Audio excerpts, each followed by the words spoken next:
Pembalasan anak laki-lakiku. Part 53. Suami yang tidak dianggap. Of Author.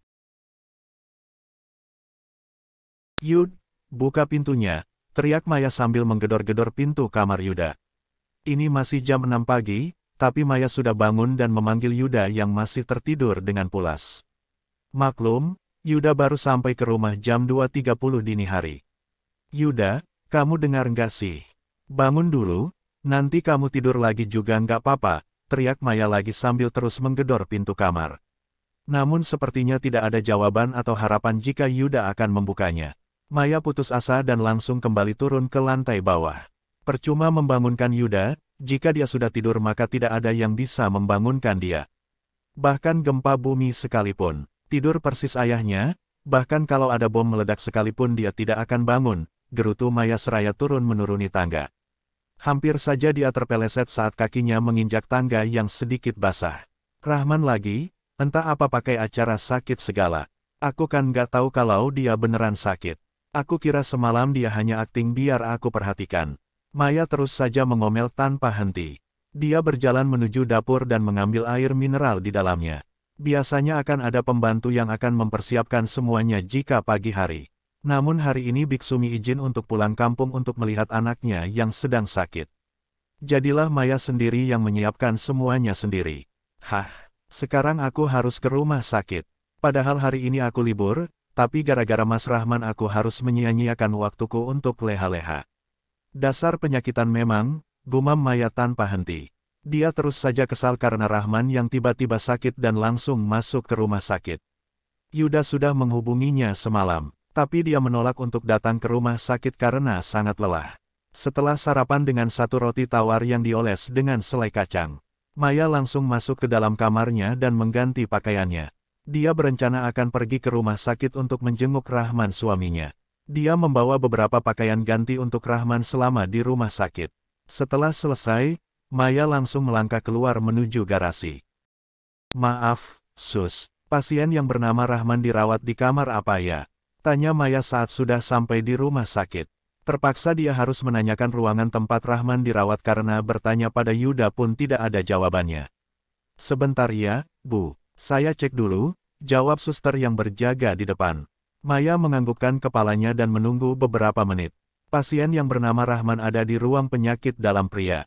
Nama kamarnya Melati, ibu tinggal lurus aja ke depan lalu belok kanan, ucap suster menjelaskan. Setelah mengucapkan terima kasih, Maya segera melangkahkan kakinya menuju kamar Rahman dirawat. Bau sekali, ucap Maya ketika baru saja masuk ke dalam kamar Rahman yang dari tadi tertutup. Dia mengibaskan tangannya di depan wajah dan berjalan ke arah Rahman yang masih tertidur di atas ranjang rumah sakit. Terlihat Rahman masih tertidur dengan wajah pucat dan tubuh mulai kurus. Maya langsung menutup hidungnya dengan kanan tangannya saat melihat muntahan Rahman tercecer di lantai dan sprei rumah sakit. Bau pesing juga tercium di indera penciuman Maya, ternyata bukan hanya muntah. Rahman juga mengompol di celana dan membasahi sprei rumah sakit. Jelas terlihat basah di bawah antara paha Rahman, karena spreinya berwarna coklat terang. Mas, bangun, Mas, ucap Maya sedikit membentak. Dia bahkan hanya mencolek lengan Rahman dengan ujung jari. Menyentuh pun rasanya enggan. Mas bangun, teriak Maya tepat di telinga Rahman. Sehingga membuat laki-laki yang sedang terkulai lemas itu mengerjap beberapa kali. Setelah Rahman membuka matanya dengan sempurna barulah dia tahu jika yang datang menjenguk adalah Maya. Dia segera meraih tubuh Maya dan memeluknya senang. Sayang, kenapa baru datang? Semalam Mas sangat kesakitan, ringis Rahman yang memeluk Maya erat. Tapi dengan jijik Maya melepaskan pelukan Rahman dan sedikit mendorong tubuh kurus Rahman menjauh. Seketika Rahman merasa tercengang melihat perlakuan Maya padanya. Dia pikir Maya berubah pikiran dengan datang ke sini untuk merawatnya yang sedang sakit. Mas, kamu sadar nggak apa yang kamu lakuin barusan? Kamu itu meluk aku, Mas. Ya ampun, mana bau banget lagi. Bajuku jadi kotor karena kamu, bentak Maya tanpa memikirkan bagaimana perasaan Rahman saat ini. Keterlaluan kamu, Maya. Aku ini suamimu. Bagaimana bisa kamu jijik padaku sedangkan kita adalah suami istri? Sungut Rahman berang. Walaupun dengan suara bergetar karena masih lemas, namun Rahman tetap saja mengeluarkan semua kekecewaannya terhadap Maya. Aku keterlaluan, Mas, pantas tahu nggak aku jijik. Lihat kamu, Mas, muntahan kamu berceceran di lantai, belum lagi kamu ngompol di kasur. Kamu nggak bisa nyium sendiri bagaimana bau ruangan ini. Balas Maya tidak mau kalah. Rahman terdiam, dia baru menyadari jika dirinya memang begitu kotor dan bau. Pantas saja Maya sangat marah saat melihat bajunya pun terkena imbasnya. Lagian ini rumah sakit besar. Ruang VIP pula, kok bisa begini sih? Gerutu Maya kesal seraya mengambil tisu di dalam tasnya. Kemudian dengan lembut membersihkan baju yang sedikit kotor karena dipeluk oleh Rahman. Kamu tunggu di sini dulu, Mas. Aku mau komplain, gimana sih ini rumah sakit kotor banget, sungut Maya kesal. Rahman hanya bisa menganggukkan kepalanya lemas. Dia kembali meneteskan air mata saat mengingat betapa jijik Maya terhadapnya. Padahal dia sudah mau memaafkan Maya untuk semua pengkhianatan yang dilakukan oleh istrinya itu. Namun semua pengorbanan itu tidak berarti apa-apa sekarang. Sus, gimana sih kalian kerjanya? Lihat tuh di ruang melati. Kamarnya kotor banget, mana bau lagi. Kalian masih mau kerja di sini atau tidak sih? Mau saya videokan dan viralkan ke media, biar sekalian aja kalian dipecat, bentak Maya sambil menggebrak meja resepsionis. Sontak kedua perawat yang sedang berjaga di situ terkejut. Mereka saling pandang kemudian baru mengerti jika kamar yang dimaksud oleh Maya adalah kamarnya Rahman. Orang-orang yang lewat di sana juga ikut berhenti karena penasaran dengan apa yang terjadi. Mohon maaf, Bu, ini semua tidak seperti yang Ibu lihat. Kami bisa jelaskan semuanya. Jika sebenarnya, halah, bilang saja kalian gak becuskan kerja di sini lagi. Ingat ya, kalian akan saya laporkan ke atasan. Biar kalian tahu rasa, kamu pikir saya bayar ruangan itu pakai daun. Sanggah Maya yang kembali menggebrak meja kayu yang berwarna putih. Kedua perawat itu akhirnya memilih keluar dari balik meja yang berbatasan dengan kaca. Mereka berjalan menghampiri Maya yang sedang berkacak pinggang. Silahkan jika Ibu ingin melaporkan kami. Karena kami juga mempunyai cukup bukti untuk membuktikan jika kami tidak bersalah, balas perawat yang bernama Alexa. Dia berdiri menghadap Maya dengan wajah menantang.